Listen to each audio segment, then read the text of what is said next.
Capítulo 11. El duelo tóxico. No confundas sufrimiento con amor, ni superar el dolor con olvido. Margarita Rojas. Cada emoción y cada sentimiento puede ser vividos de diferentes maneras y con distinta intensidad. Es preciso cuidar nuestro interior de manera que ahora, en el momento del dolor, podamos tener las fuerzas necesarias para superarlo y no permanecer allí evitando que se conviertan en una emoción tóxica. Primero, aprender a vivir, de eso se trata. Los seres humanos, todos sin excepción, atravesaremos diferentes ciclos de vida, ciclos de alegría y amor, ciclos de dolor, de angustia y de duelo. Todos en algún momento atravesaremos diferentes tiempos. Como dice el libro de Eclesiastes, todo tiene su tiempo. En todos estos ciclos de vida pasaremos por transformaciones, adaptaciones, aprendizajes, luchas, dolores y disfrute. Y todos sin excepción, atravesaremos por dos ciclos vitales, un momento de nacer y un momento de partir, de familiares, de seres queridos, hasta de uno mismo. Nacemos y crecemos y en todo este proceso nos transformamos en personas con sentimientos y potencial que debe ser soltado para vivir y ser felices, y no solo sobrevivir. Yo soy un hombre que sabe, he sido un hombre que busca, y aún lo soy, pero ya no busco en las estrellas ni en los libros. Empiezo a escuchar las enseñanzas que mi sangre murmura en mi interior. Sabiduría es saber elegir. En el diario vivir tendremos un largo camino a recorrer y a construir que dependerá de la forma en que llenemos nuestro interior y en la forma que elijamos relacionarnos con los demás. El estar vivo nos convierte en seres vulnerables y sensibles a cada emoción que fluye desde nuestro interior y que se expresa a través de lo que percibes de su alrededor. Por ello nosotros somos los responsables de la forma en que elegimos vivir nuestra vida. Nadie está capacitado para elegir por nosotros. Necesitamos asumir el riesgo de vivir y solo nosotros podemos decidir cómo debemos hacerlo. En ese trayecto de la vida tendremos dificultades, dolores, angustias, pérdidas, pero también disponemos de la habilidad emocional y cognitiva para sobreponernos y aún sobrellevar aquellos momentos que pensamos que no podríamos tolerar. Lo más sano en cada ciclo o etapa de la vida es manifestar nuestras emociones, en lugar de quedarnos amarrados a hechos o circunstancias determinadas y a personas con las cuales no hemos podido cerrar nuestros vínculos. El permanecer encerrados en una misma emoción tóxica no nos permitirá poder seguir viviendo, aprender y mejorar como personas que somos. Vivir y no sobrevivir, de eso se trata. La diferencia entre ambas dependerá del control y del autocontrol del que cada uno de nosotros dispone para hacerse cargo de la situación por la cual estamos atravesando. Segundo, las pérdidas. Toda pérdida del pasado sin cerrar se transforma en un peso que no me deja levantar el vuelo, en una emoción tóxica que no me deja avanzar. Todos hemos vivenciado en alguna oportunidad una o varias pérdidas. Estadísticamente se estima que los seres humanos podemos tener durante nuestra vida alrededor de 40 pérdidas emocionales distintas. Perder un amigo, un novio, una pareja, un divorcio, la muerte de un hijo, mudarse, cambiar de colegio. Se trata de distintos niveles de pérdidas y de ausencias, pero todas ellas son pérdidas emocionales al fin. Aguantar no cierra las pérdidas. Los seres humanos vivimos ligándonos a las cosas y a las personas afectivamente. Solemos poner en ellos una gran parte nuestra a través de expectativas, ilusiones, confianza, amistad, palabras, emociones, vínculos. Por eso, cuando perdemos un ser querido, sentimos que algo de nosotros mismos se ha ido con esa pérdida. Cuanto más amor, más dolor. El tipo de vínculo que hayamos tenido con ese ser que hoy ya no está, podrá aumentar más el dolor de la pérdida. Por ejemplo, si vemos por televisión cómo mataron a una persona que no conocíamos, seguramente este hecho nos impactará y nos conmoverá, pero no de la misma forma que si la persona de ese hecho ocurrido fuese un ser querido. Necesitamos entender que cuanto mayor es el vínculo, más intenso será el duelo. Frente a una pérdida, aunque sea parte de la vida, aparece lo que los psicólogos llaman duelo, que significa combate entre dos. El duelo describe el momento en que una persona tiene un combate entre sus dos partes, una que acepta la pérdida y otra que no la acepta.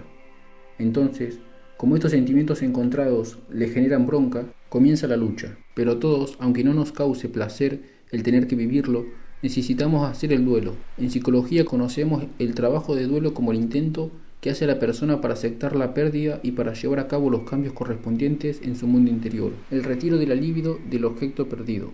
Pero con el tiempo el sujeto debe volver a las conductas propias que se tenía antes de la pérdida y retomar el control de su vida. Ante la pérdida de un ser querido, el duelo es un proceso normal cuyas etapas serían: primero, el reconocimiento de la pérdida; segundo, el duelo propiamente dicho; y tercero, la vuelta a la vida de siempre. El duelo es un proceso normal que se sucede tras una pérdida y es necesario que lo vivamos y lo traspasemos. Sin embargo, existen diferentes tipos de duelos. Veamos algunos de ellos. El duelo patológico. Dijimos que en el duelo normal sobreviene una aceptación de la pérdida del objeto, cosa o persona. En el duelo patológico, esta pérdida no se acepta y se recurre a distintos mecanismos para eludirla. Los dos tipos básicos de duelo patológico son la anulación del duelo, es decir, acá no pasó nada, nada cambió, y la intensificación del duelo. Anulación del duelo. Este tipo de duelo lo experimentan las personas que tienen una pérdida y no logra expresar la emoción que le ha causado esa pérdida. En general, los varones suelen ser más propensos a elaborar este tipo de duelos. Solemos reprimirnos, tragamos, aguantamos. Los hombres, entre comillas, tenemos que ser fuertes, no llorar, no expresar. Entonces, racionalizamos la situación para no expresar lo que verdaderamente estamos sintiendo. Pero todo esto es falso. Los varones también podemos llorar. Y es sano que aprendamos a respetar los tiempos de los duelos.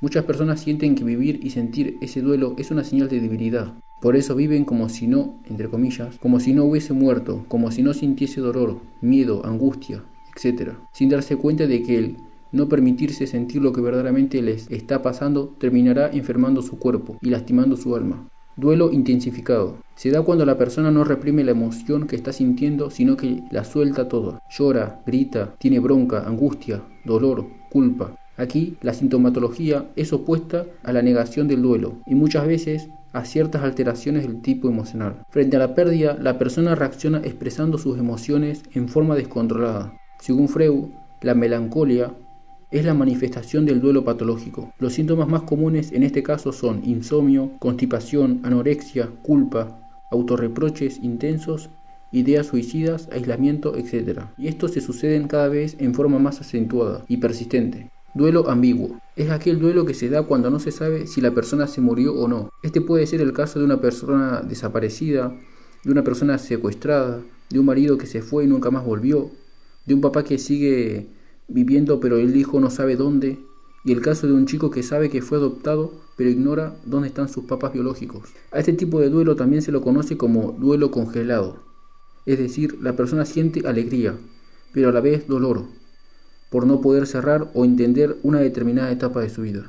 Por otro lado, John Bowlby, en su libro La pérdida afectiva, sostiene que el duelo patológico posee las siguientes características: anhelo inconsciente de la persona perdida, reproche inconsciente contra la persona perdida, con autorreproches conscientes e inconscientes, cuidado compulsivo de otras personas, persistente incredulidad de que la pérdida sea permanente. Para comprender mejor por qué sentimos lo que sentimos, tengamos en cuenta que los factores que pueden afectar la duración e intensidad del duelo pueden ser las causas y circunstancias de la muerte, la identidad y rol de la persona perdida, así como la edad y sexo de la persona que sufrió la pérdida, y el tipo de personalidad de esta última.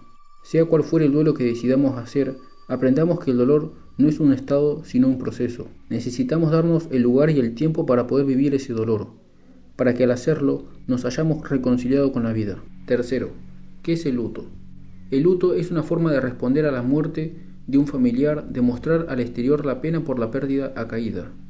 El luto es la manifestación visible del dolor, que regularmente ha sido a través de la forma en la que vistes, aunque atañe fundamentalmente a la ropa.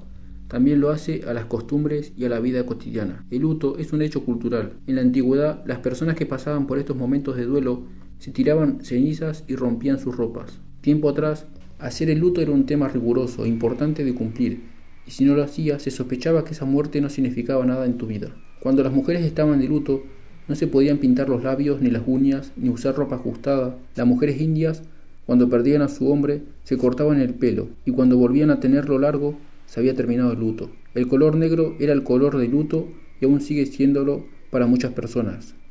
En algunos lugares existen las lloronas, en otros se llevan a cabo los velatorios, otros cantan, etc.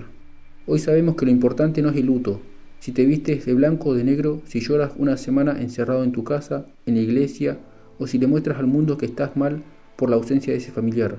Lo importante es el duelo, es saber que las pérdidas se sufren en el interior del alma de cada persona y que cada uno puede elegir cómo vivirlo. La diferencia en cómo vives el duelo no es si te vas a maquillar o no, si vas a mirar el partido de fútbol o no, sino reconocer que es un momento difícil que necesitas soltar para luego aceptar, para que en el tiempo justo vuelvas a vivir tu vida en paz y con alegría. Cuarto, mitos sobre el duelo. Es interesante observar que en nuestros primeros años a todos nos enseñaron a conquistar, a ganar y a lograr cosas, pero nadie nos dijo qué debemos hacer cuando perdemos a las personas que amamos. Lo que es peor, nos enseñaron mal acerca de qué cosas debemos hacer frente a una pérdida. Los mitos relacionados con la muerte son afirmaciones que consideramos como verdaderas, pero que no cuentan con la evidencia científica que la sustente.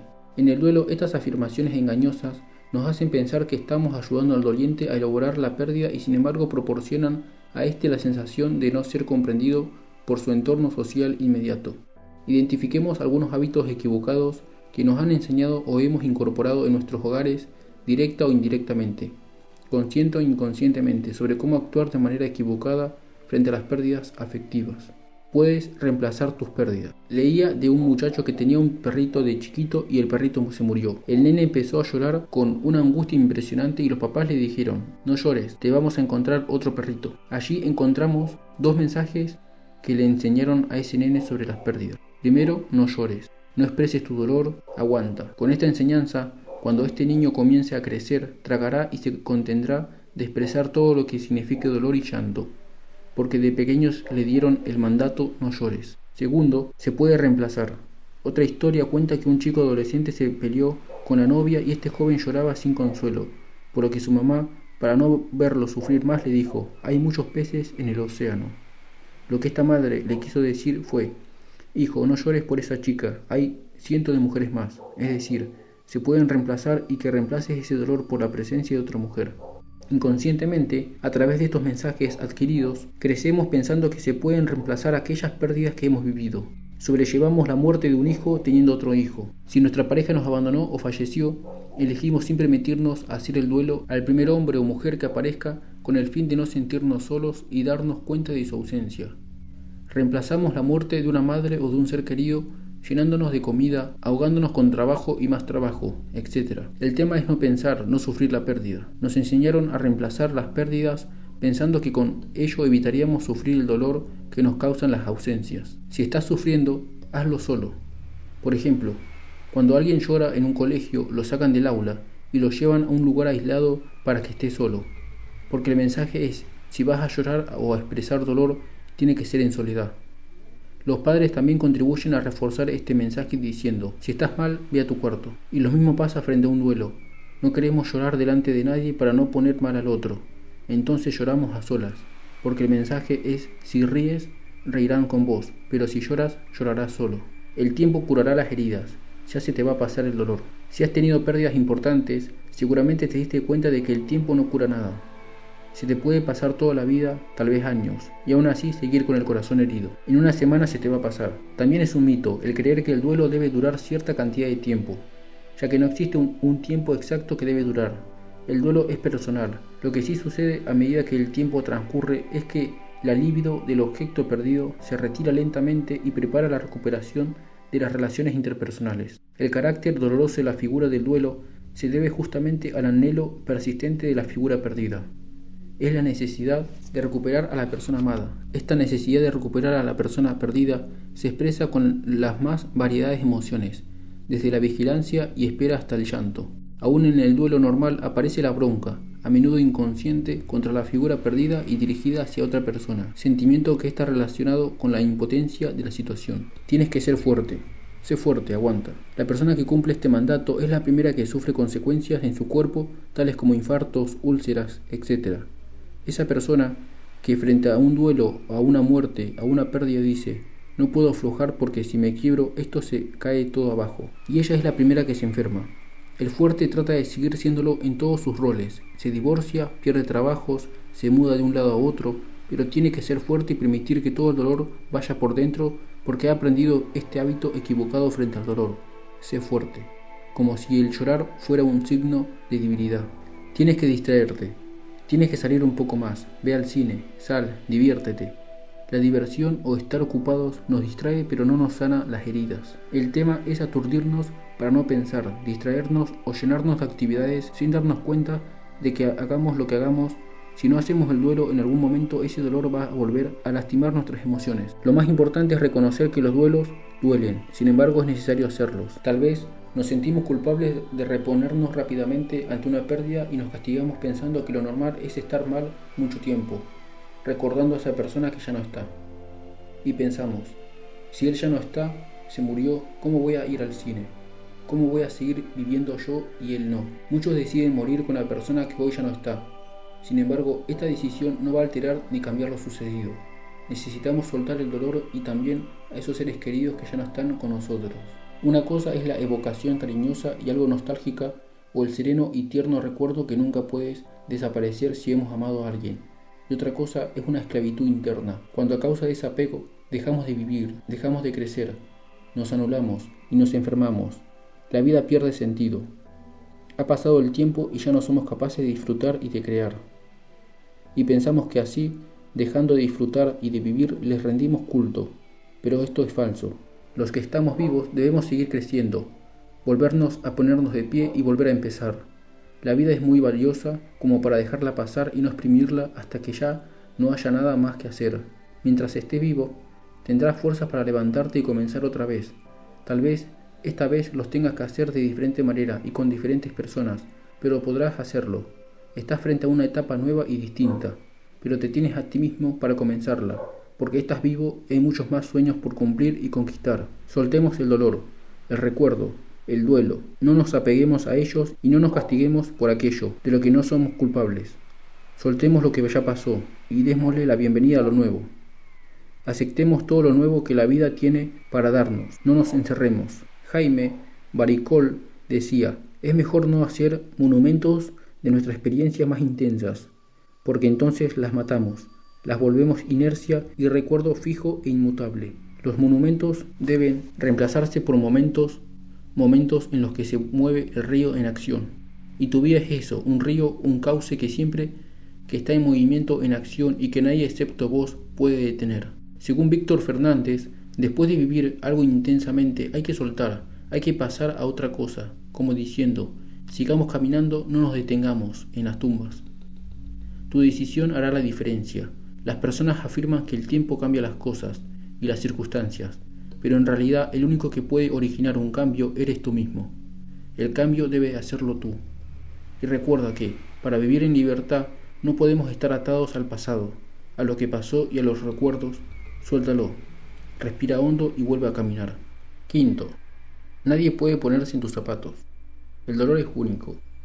Nunca trates de que alguien entienda tu dolor porque el dolor es tuyo. Ni siquiera una persona que ha perdido un hijo o se ha divorciado o se ha mudado o ha sufrido alguna pérdida puede entender tu dolor porque tu dolor y tu emoción son exclusivos y nacen de esa relación exclusiva y única que tú tenías con esa persona que hoy ya no está más contigo. La gente puede tratar de comprender en un pequeño porcentaje lo que te está pasando, pero nadie puede sentir lo mismo que vos, porque el dolor que tú sientes es único y te corresponde pasarlo y vivirlo a ti. Y ese dolor que pasaste o tal vez estés atravesando necesitas sacarlo. Al dolor no hay que taparlo, no hay que justificarlo, no hay que explicarlo, solamente escucharlo y después soltarlo. El dolor no necesita nada excepto salir. El dolor necesita ser escuchado. Al dolor hay que agotarlo. Cuando pasamos por una pérdida tienes dolor y ese dolor que sientes es dolor y no hay nada más que decir. Sin embargo, como frente al dolor nos sentimos impotentes, pretendemos decir algo, queremos opinar, queremos interpretar, racionalizar el dolor y nos olvidamos de que el dolor que sentimos frente a una pérdida y ante un hecho traumático es normal. El dolor no es el problema son las emociones no sanadas. El problema está cuando quedó una relación inconclusa, sentimientos no expresados o palabras no dichas, es decir, cuando nuestras emociones no fueron cerradas y sentimos que nos quedó mucho dentro nuestro por hacer y por decir, por vergüenza, por bronca, porque se murió, porque no pudimos, porque no quisimos, no importa, pero todas aquellas emociones que no fueron expresadas quedan arraigadas y pueden transformarse en una herida abierta si no las sanamos. Sin embargo, siempre hay algo que podemos hacer. Puedes buscar una persona que sea significativa en tu vida y decirle, o escribirle una carta a todas aquellas palabras que no fueron dichas. No te quedes con nada dentro tuyo.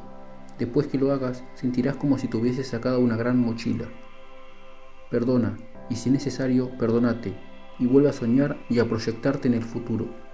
Y ahora sí, no encierres ni tus emociones ni tus palabras, suéltalas, no reprimas el dolor, este dolor tiene que salir. Pon el foco en lo que está al alcance de tus posibilidades hacer de ahora en adelante. No te enfoques en el dolor, la frustración y la culpa. El perseverar y no abandonar nos permite seguir moviéndonos y mejorarnos. El momento nos posibilitará en un determinado momento avanzar y sobrepasar esa tristeza que pareciera nunca acabar. Si decidiste por tu vida y por superar el dolor, recuperarás tu energía y tu fortaleza. Y no solo superarás todo el dolor por el que atravieses, sino que saldrás con un carácter más desarrollado y un potencial que te posibilitará alcanzar lugares y personas que nunca pensaste. Esta es la historia de Helen y es una historia verídica. Helen tenía un sueño, estudiar derecho, pero cuando su padre murió, sus planes se desvanecieron y tuvo que buscar trabajo en una compañía eléctrica. Allí se enamoró de un joven llamado Franklin Reese. Con el tiempo se casaron, pero al poco tiempo de casarse, con la caída de la bolsa en 1929, el joven se suicidó. Helen continuó trabajando, a pesar del dolor por su esposo, de su carrera frustrada y aún hay más. Sufría de una enfermedad degenerativa sumamente dolorosa, pero a pesar de todo ello, redactaba tarjetas de felicitación en un nuevo trabajo y en algunas oportunidades escribía. Un día alguien leyó una de sus tarjetas y de repente su vida cambió. La contrataron por sus escritos. Todos recitaban sus poemas y a partir de entonces vendió más de 7.000 millones de libros que ella misma escribió. Hay un poema que la identifica y justamente lo publica antes de morir. Su última estrofa dice: así que descansa, relájate y fortalécete, suéltate y deja que Dios lleve contigo tu carga. Tu trabajo no está completo ni ha terminado, solo has llegado a una curva en el camino. Helen Steiner. Tu decisión hará la diferencia. Las personas afirman que el tiempo cambia las cosas y las circunstancias, pero en realidad el único que puede originar un cambio eres tú mismo. El cambio debes hacerlo tú. Sexto, interrogantes por lo desconocido. En la vida hay dos miedos básicos que poseen la mayoría de las personas: la forma de cómo vamos a morir y qué sucede después de la muerte. El temor es parte de nuestra naturaleza. Desde el Génesis el hombre sintió temor ante lo desconocido. Hasta los que alcanzaron el éxito en algún momento han sentido temor. La diferencia es que esa emoción no los detuvo ni los paralizó. En todos los pueblos encontramos la idea de una vida futura, desde los aborígenes de Australia con su teoría de la constante reencarnación, pasando por los esquimales que consideraban que las almas iban al submundo, hasta el budismo y el islamismo. La idea de eternidad está en la mente humana y esta idea ha llevado al hombre de todos los tiempos a creer y a imaginar de mil maneras diferentes una vida eterna, un más allá. Para algunos pensadores de los siglos XIX y XX, la idea de eternidad es considerada la proyección de un deseo, Feuerbach, o una vana esperanza para los oprimidos, Marx, o una regresión a la inmadurez, Freud. Más allá de las creencias e interrogantes, la muerte ha de ser encarada de acuerdo a cómo fue encarada la vida. La pregunta entonces no es ¿cuándo moriré?, sino cómo he de vivir hasta que muera. Y cómo estoy invirtiendo mi vida hoy. Según el rabino Harold Kushner, la vida es como una lata de café instantáneo. Cuando tienes la lata llena, tomas los granos y los puedes repartir. Pero cuando en la lata queda un poquito menos de la mitad, ya no repartes tan fácil porque tienes poco. Así es la vida. Se te fue la mitad y en algunos un poquito más. Cuando uno es joven, vive la vida loca y regala el tiempo. Pero cuando el tiempo avanza y la lata se va vaciando, uno no tiene tanto para dar. Tienes que aprender a administrar tus días y vivirlos en paz. Aprende a cerrar todas las pérdidas y una vez hecho esto, piensa en tu presente y en tu futuro. Ensancha tu sueño. Ese sueño tiene que ser el motivo por el que te levantes, por el que camines, por el que hables, y tiene que ser tan pero tan grande que solo pienses en que lo mejor y el postre aún están por venir. Séptimo, cómo acompañar durante un proceso de duelo. Me contaba un joven que mientras estaba en una fiesta recordó a un familiar que había perdido y se puso muy mal. Y un amigo que estaba a su lado con el mejor buen corazón le dijo: no es nada, vamos, piensa en otra cosa, diviértete. Y esta persona comenzó a llorar, sin parar, hasta que se le acercó otro amigo que se sentó a su lado y le preguntó lo que le sucedía. Y este muchacho comenzó a explicarle lo que había pasado. En esta situación, el joven escuchó a su amigo, estuvo a su lado mientras lloró, habló y lo único que hizo fue abrazarlo. Y él le dijo: gracias, era esto lo que necesitaba. Y volvió a la fiesta, y pudo disfrutar de ese momento. Ante el dolor, como ya dijimos, no es necesario explicar nada, solo acompañar y consolar. Nadie puede sentir lo que el otro está sintiendo.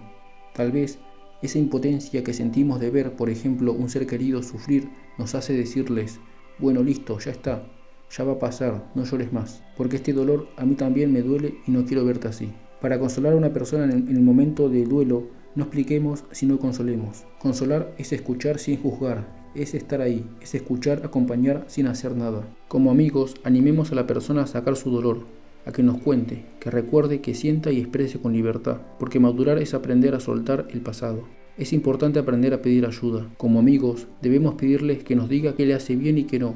En estas circunstancias, algunas personas desean que las llamen, mientras que otras prefieren un tiempo de silencio. Respetemos sus tiempos y su dolor. Si sabemos acompañarlos, ellos sabrán que no están solos y que tú estás dispuesto a su lado para darle la mano que él está necesitando. Para sanar las heridas, Judy Tattelbaum, autora de Valor para afligirse, escribe: recobrarse totalmente de una pérdida significa acabar o desprenderse totalmente. Recobrarse de la muerte de una persona querida no es eliminar el amor o los recuerdos, sino significa aceptar su muerte, que disminuyan el dolor y la pena, y sentirnos libres para ocuparnos de nuevo de nuestra vida. En el duelo tendremos que desprendernos finalmente de nuestro apego a la persona que se ha ido, pero podemos conservar nuestro amor por ella. ¿Cómo podemos sanar las pérdidas, ya sean divorcios, noviazgos, muertes? Como ya hemos dicho, cada persona debe hacer su duelo. Este proceso es totalmente personal y no existe un modelo a seguir, sino pautas que indicarán que la pérdida ya ha sido superada. Suelta el dolor, no permanezcas todo el día atado al dolor. Aprende a sacar las fotos negativas, tristes, del álbum de tu mente. No camines con mochilas, son pesadas, déjalas a un lado y sigue caminando en libertad y en paz. Luego confiesa. Confesión es la acción de disculparse por lo que hiciste o dejaste de hacer. Mientras sigas defendiendo el derecho de tener razón, vas a encontrar un obstáculo en el proceso de sanar tus emociones. Hay tanto poder en la confesión, en decir hice esto malo, dije esto, no te visité en el hospital, me equivoqué en esto, no te di las gracias, quiero disculparme. La Biblia dice, si nos confesamos los unos a los otros, somos sanados.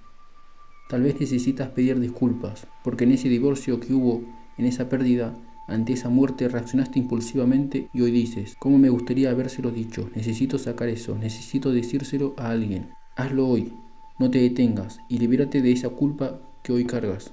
Perdona, es un acto liberador, poderoso, donde el que perdona es el que recibe la libertad. Muchas personas no desean perdonar porque piensan que perdonar sería darle la razón al otro. Sin embargo, el perdón es una decisión personal independiente de quien haya tenido la culpa. Perdonar no es justificar al otro, no tiene que ver con lo que hizo el otro, sino con tu respuesta. Perdonar tampoco es olvidar, siempre recordarás esa situación difícil. El tema es lo que sientes cada vez que ese recuerdo viene a tu mente. Si perdonaste sentirás paz. Perdonar no es minimizar sino sanar ese dolor. Esto sucede a pesar del daño que te causaron. Perdonar es desatar a esa gente de tu vida. Perdonar es soltar un prisionero y descubrir que el prisionero eres tú. Perdonar es un acto que te hace cerrar el pasado para poder caminar libre en tu futuro. Perdonar es un acto que te permite cerrar etapas. Tal vez fue un divorcio, una separación, una pelea y hay rencor en tu vida. Te cuesta perdonar, porque la bronca que sientes te da poder. Cuando estamos enojados nos sentimos fuertes y la bronca te hace sentir poderoso, pero al mismo tiempo no te permite tener intimidad. Pero perdonar es justamente liberar ese enojo, porque perdonar es un acto de grandeza. Solo los príncipes perdonan. Tal vez haya que perdonar papás, hijos, amigos. Tenemos que aprender a perdonar porque en la vida siempre va a haber gente que nos va a lastimar y recuerda que nosotros también muchas veces, aunque sea sin darnos cuenta, ofendemos a los demás.